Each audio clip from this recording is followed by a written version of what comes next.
2 table spoons oil వేసుకొని వేడి చేసుకోవాలి. దీని తర్వాత ఒక పావు కప్పు పల్లీలు వేసుకొని ఫ్రై చేసుకోవాలి.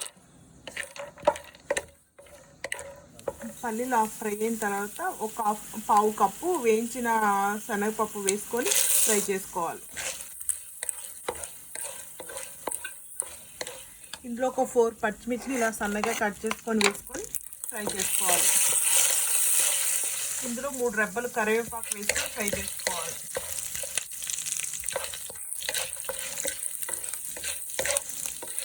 ఇందులోనే 4-5 ఎండుమిర్చి వేసుకొని ఫ్రై చేసుకోవాలి. ఇందులో ఒక స్పూను పసుపు వేసుకోవాలి. వేసుకొని ఫ్రై చేసుకోవాలి.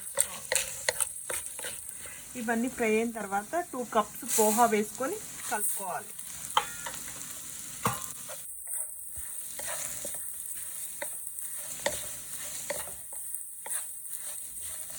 ఇందులో రుచికి సరిపడా సాల్ట్ వేసుకొని కలుపుకోవాలి.